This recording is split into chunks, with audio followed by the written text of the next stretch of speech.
Welcome back. આગળ વાત કરીએ આણંદના બોરસદના એક ગામમાં બનેલા એક કિસ્સાની। આ કિસ્સો શરમજનક તો છે જ, સાથે સાથે જ આ કિસ્સો એક સામટા અનેક સવાલો ઊભા કરે છે। આપણે ક્યાં છીએ અને આ શું થઈ રહ્યું છે?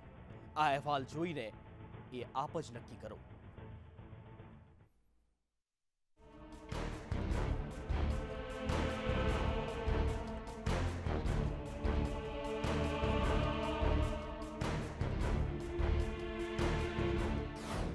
વાઇબ્રન્ટ ગુજરાતનું વરવું તથ્ય આ જાણશો તો ચોંકી જશો।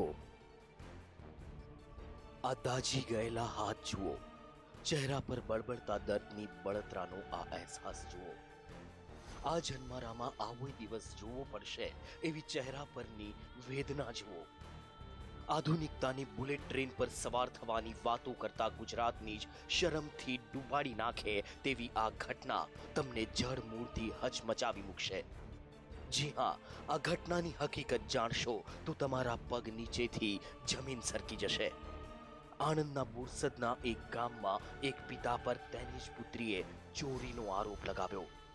આરોપ લગાવ્યો ત્યાં સુધી તો ઠીક હતું, પણ કાયદાની જરા પણ પરવા ન હોય તે રીતે ગામના ભુવાએ આરોપની ખરાઈ કરવા માટે તેલમાં હાથ બોળાવવાનું તાલિબાની ફરમાન કર્યું। ગુજરાતમાં ભુવાઓ બન્યા બેફામ,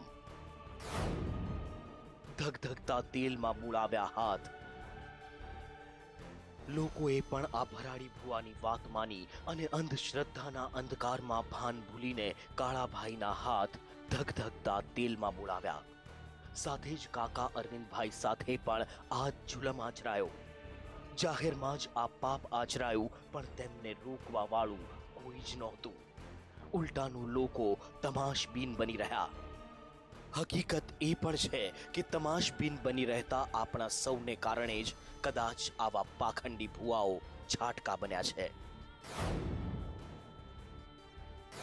સાહેબ, તે ભૂત ચોરી થઈ અને ખોટી રીતે મને ચોર બનાવ્યો છે, અને તે મારી છોકરી એમ કીધું કે તે બાપુએ ચોરી તે કરી એમ।